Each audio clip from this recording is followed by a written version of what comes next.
Des scénarios prévoyant la mise en œuvre d'actions de sauvetage sont donc mis en place au cours de la préparation opérationnelle du régiment.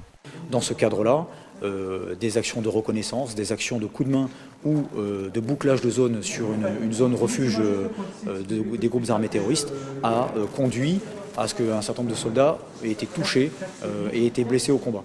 Donc ces soldats ont été d'abord pris en compte par leurs camarades directement sur le terrain. Donc là on est bien au niveau secourisme au combat de niveau 1, c'est bien les gestes qui sauvent le camarade dans les premières minutes, jusqu'à l'évacuation sanitaire et la prise en compte par le poste de secours en base arrière.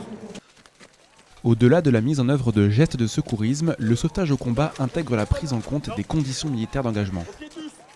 Donc le travail, je dirais, de l'unité qui a été prise à partie, c'est d'abord de sécuriser la zone et de s'assurer qu'on ne peut pas appliquer des tirs supplémentaires. C'est le syndrome du suraccident.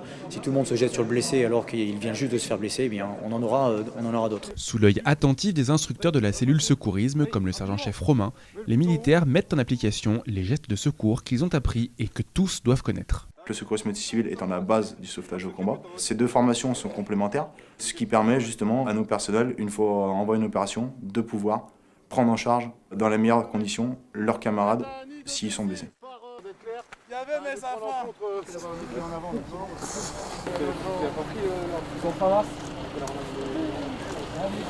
L'intégralité des personnes sont formées SC1. Ensuite, dans chaque compagnie, vous avez un certain nombre d'auxiliaires sanitaires, vous en avez en gros un par section, plus un au niveau compagnie. Il faut le garder en semi. On est là pour faire le pont entre le terrain et le médecin et amener des gestes qui ne sont pas forcément à la portée de tout combattant vu qu'ils ont énormément de choses à savoir déjà de leur côté. Pour intervenir, les militaires utilisent une technique de gestes standardisée. Tous les gestes sont hiérarchisés de façon à ne pas faire un geste moins important avant un geste plus important et surtout que rien ne soit oublié.